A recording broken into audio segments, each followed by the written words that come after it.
യുദ്ധത്തിന്റെ പശ്ചാത്തലത്തിൽ വാണിജ്യ ആവശ്യത്തിനുള്ള പാചകവാതക പ്രതിസന്ധി തുടരുന്നതിനാൽ ഉന്നതതല യോഗം വിളിച്ച പ്രധാനമന്ത്രി.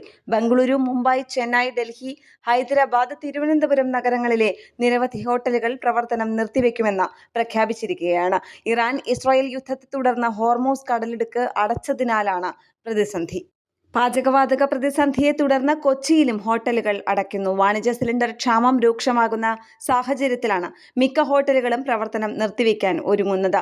അടുത്ത ദിവസം ഹോട്ടലുകൾ പ്രവർത്തിക്കാനായി സിലിണ്ടറുകളുടെ സ്റ്റോക്കില്ല എന്നാണ് ഹോട്ടൽ ഉടമകൾ അറിയിക്കുന്നത്.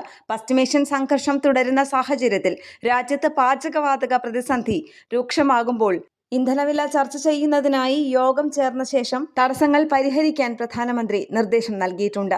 മുംബൈ, ചെന്നൈ, ബംഗളൂരു നഗരങ്ങളിലെ ഹോട്ടൽ ഉടമകളുടെ സംഘടനകൾ പാചകവാതക ലഭ്യതയിലെ ആശങ്കയറിയിച്ച് പ്രധാനമന്ത്രിക്ക് കത്തയച്ചു. പ്രകൃതിവാതക ലഭ്യത ഉറപ്പാക്കാനാണ് 3-അംഗ സമിതിയും കേന്ദ്ര സർക്കാർ രൂപീകരിച്ചിട്ടുണ്ട്. Indian oil corporation, Bharat petroleum, Hindustan petroleum എന്നീ സ്ഥാപനങ്ങളുടെ എക്സിക്യൂട്ടീവ് ഡയറക്ടർ തലത്തിലുള്ള പ്രതിനിധികളാണ് സമിതി അംഗങ്ങൾ. ഗാർഹിക സിലിണ്ടറുകളുടെ പൂഴ്ത്തിവയ്പ് തടയാനും നടപടി തുടങ്ങി. സിലിണ്ടർ ലഭ്യത വലിയ ആശങ്കയാകുമ്പോഴാണ് കേന്ദ്ര പെട്രോളിയം മന്ത്രാലയത്തിന്റെ ഈ നടപടി. ഇന്ത്യയുടെ പല എണ്ണക്കപ്പലുകളും ഹോർമൂസ് കടലിടുക്കിൽ കുടുങ്ങിക്കിടക്കുകയാണ്. നാഷണൽ ഡെസ്ക്, കേരള പ്രണാമം.